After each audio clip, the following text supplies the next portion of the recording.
Ibu Bapak, saudara-saudariku yang dikasihi oleh Tuhan, Shalom. Selamat berjumpa kembali dalam Renungan Harian Katolik Paroki Tomang, Jakarta. Hari ini hari Sabtu, tanggal 23 Agustus tahun 2025. Tema renungan kita hari ini adalah kebaikan bisa datang dari mana saja. Ibu Bapak, saudara-saudariku yang dikasihi oleh Tuhan, satu kali ada seorang anak muda, dia seorang anggota OMK atau orang muda Katolik, ya. Dia datang kepada saya untuk curhat, ya. Dia datang dengan penuh kemarahan kepada saya dan dia pun men-sharingkan apa yang menjadi permasalahan hidupnya, ya. Rupanya ya anak muda ini, ya, anggota OMK ini, dia itu punya hobi merokok, ya. Dia masih kuliah, ya, masih belajar di satu universitas dan dia punya kebiasaan merokok, ya, yang lumayan berat gitu, ya. Dan tentu dengan kebiasaannya ini, ya, dia menghabiskan ya uang yang cukup banyak, ya, selain uang kuliahnya, ya. Dan kemudian ya setiap kali papanya memergoki, ya, dia sedang merokok, pasti akan didamprat, ya, pasti akan dimarahi habis-habisan, ya. Atau kalau orang Betawi bilang dikepret, ya, pasti akan dikepret habis-habisan, ya, dimarahi habis-habisan oleh papanya, ya. Tetapi yang menjadi masalah dari anak muda ini, ya, dia berkata kepada saya, seandainya papa itu tidak merokok, Romo, saya pasti akan mendengarkan nasihatnya. Tapi masalahnya, Papa sendiri adalah seorang perokok berat.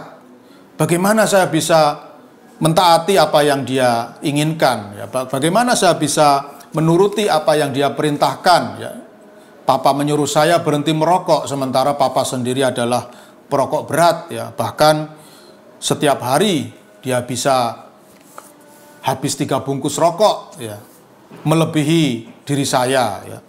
Saya ini masih mending, Romo, satu hari habis 1 bungkus. Papa itu satu hari habis 3 bungkus, ya. Dia lebih hebat dari saya. Lalu mengapa dia merasa berhak untuk memarahi saya? Tentu saja saya tidak mau mendengarkan, Romo. Nah, Ibu Bapak, saudara-saudariku yang dikasihi oleh Tuhan, mungkin dalam kehidupan kita juga sering mengalami hal seperti ini, ya. Jadi ada orang yang menurut kita hidupnya itu tidak ideal, ya. Hidupnya itu tidak bisa dijadikan teladan, ya. Tetapi kenapa dia kok coba-coba menasihati kita, ya? Orang yang hidupnya sendiri tidak beres, kok berani-beraninya, ya, menasihati dan mengajari kita, ya. Berani-beraninya menceramai kita, ya. Mungkin kita juga punya pemikiran seperti itu, ya, atau pengalaman seperti itu. Lalu bagaimana kita harus bersikap, ya? Maka hari ini, ya, Tuhan Yesus melalui Injil Matius, ya, bab 23 ayat 1 sampai 12, Tuhan memberikan satu solusi bagi kita. Dalam Injil Matius bab 23 ayat 1 sampai 12 yang dibacakan dalam perayaan Ekaristi hari ini, Tuhan Yesus bersabda kepada para muridnya, ahli-ahli Taurat dan orang-orang Farisi telah menduduki kursi Musa. Sebab itu turutilah dan lakukanlah segala sesuatu yang mereka ajarkan kepadamu. Tetapi janganlah kalian turuti perbuatan mereka, karena mereka mengajarkan tetapi tidak melakukannya. Ya. Jadi di zaman Yesus itu juga banyak orang seperti itu, ya, yaitu para ahli Taurat. Nah, mereka ini orang-orang yang pandai, ya, orang-orang yang cerdas, orang-orang yang tahu banyak tentang kitab suci.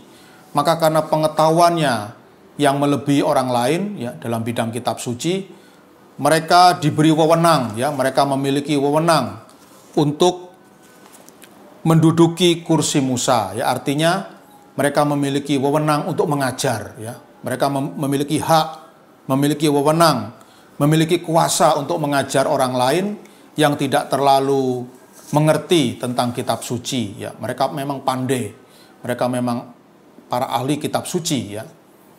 Nah, tetapi memang ini menjadi batu sandungan, ya, ketika orang melihat kelakuan mereka yang tidak sesuai dengan apa yang mereka katakan, ya, apa yang mereka ajarkan, ya. Mungkin kalau istilah sekarang itu, ya, orang yang suka omon-omon gitu, ya. Jadi omongannya bagus, ya, omongannya luar biasa, tetapi dia sendiri hidupnya tidak sesuai dengan apa yang dia omongkan atau apa yang dia katakan, ya.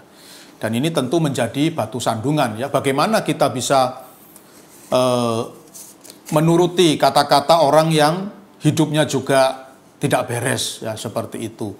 Tapi Tuhan Yesus hari ini memberikan pedoman kepada kita, ya.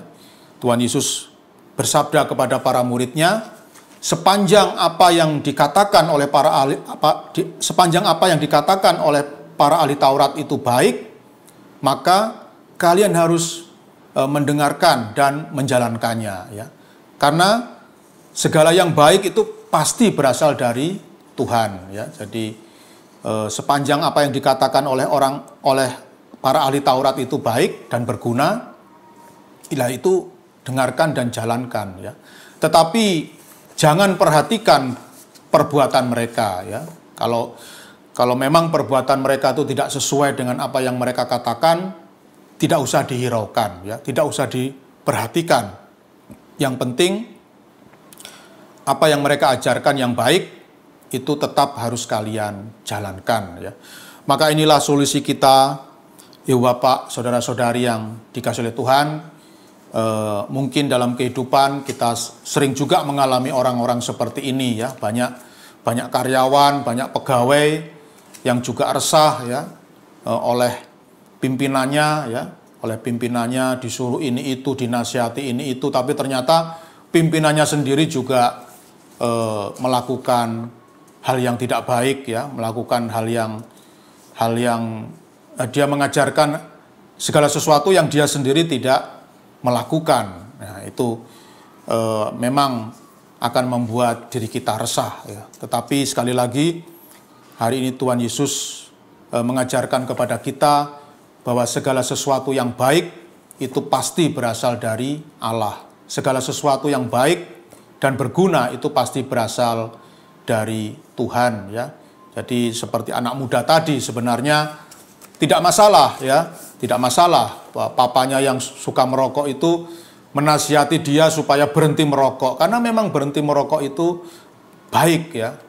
Orang dengan mau berhenti merokok, maka ya anak muda itu, ya, pemuda itu pasti dia akan mendapatkan tubuh yang lebih sehat, ya, tubuh yang lebih segar dan bugar, ya, dan itu sesuatu yang baik, ya, dan tidak perlu memusingkan, ya. Jadi papa itu menyuruh saya berhenti merokok, tapi dia sendiri kok terus merokok. Nah, itu nggak perlu dipikirkan, ya. Nah, yang penting bahwa nasihat papanya itu berguna dan baik untuk dirinya, ya. Dan memang semua orang pasti mengakui, ya, bahwa berhenti merokok itu pasti sangat baik dan berguna bagi kesehatan manusia, ya.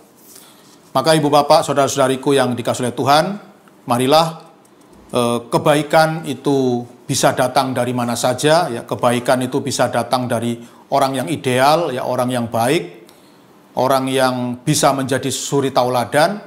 Tapi bisa saja kebaikan itu juga datang dari orang yang hidupnya tidak ideal, ya, orang yang tidak baik, ya, orang yang suka omon-omon itu, ya, neto, ya, no action, talk only, dan orang yang tidak bisa menjadi suri tauladan, ya. Ternyata kebaikan juga bisa datang dari mereka, ya. Intinya segala yang baik dan berguna pasti datangnya dari Tuhan, ya. Semoga pewartaan Injil pada hari ini sungguh-sungguh mendatangkan sukacita dan kebahagiaan bagi kita semua. Tuhan memberkati.